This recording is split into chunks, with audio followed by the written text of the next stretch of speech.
Hi, I'm Iris Herrera, and I am an associate professor of medicine at New Jersey Medical School in the Department of Medicine. I'm also the chief medical information officer for University Hospital. So I wrote the definition here, but I think as I explain how I got here, you'll understand a little bit better. I'm not going to read to you what it is. So as I describe my role, I think you'll understand a little bit about how I see this role contributing to the mission of University Hospital and New Jersey Medical School of providing high quality patient safe care to a diverse community, so equitable care. So I joined NJMS in 2004 and slowly working up through my different roles.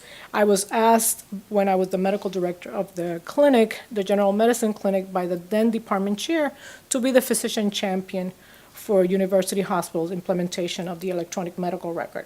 Now, that's where the definition comes in, that you serve as a bridge between medical and IT departments at a healthcare organization. Well, that sounds very, very simple, but I got a real taste of it when we were meeting and discussing, and when we would come back and look at the product that we got, the physicians would say, well, I never asked for that. I never said that.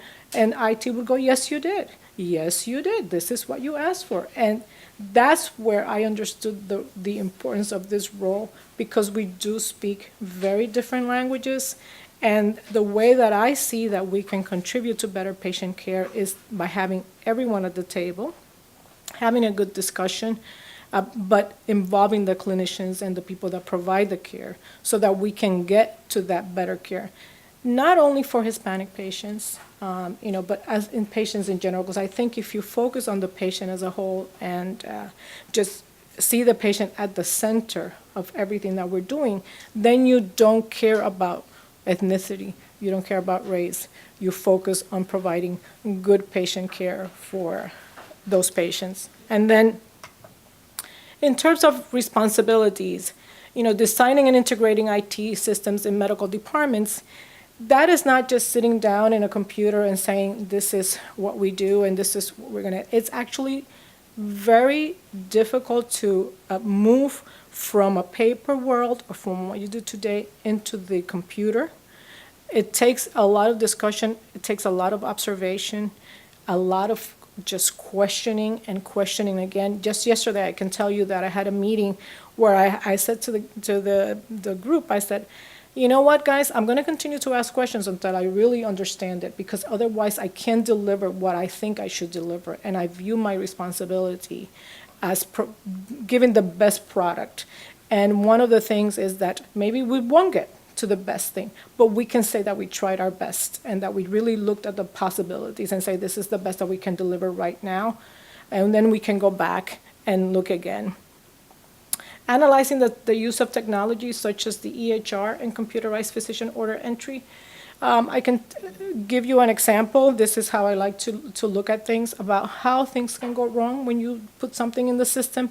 We just had a recent incident with the patient where the physician was placing an order, and they placed the order, and the pharmacy, when they saw it, said, this doesn't really add up. So they called the physician, and nothing happened to a patient. But when we did the investigation, we found that what the pharmacy was seeing was not what the physician was seeing.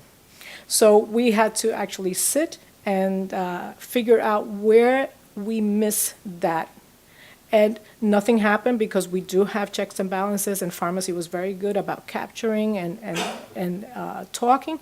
But it's a learning example, right? So what could possibly go wrong? I don't think that we know the consequences yet, of the downstream effect of technology on healthcare. I think we're going to find out as we move along, because not all has been written.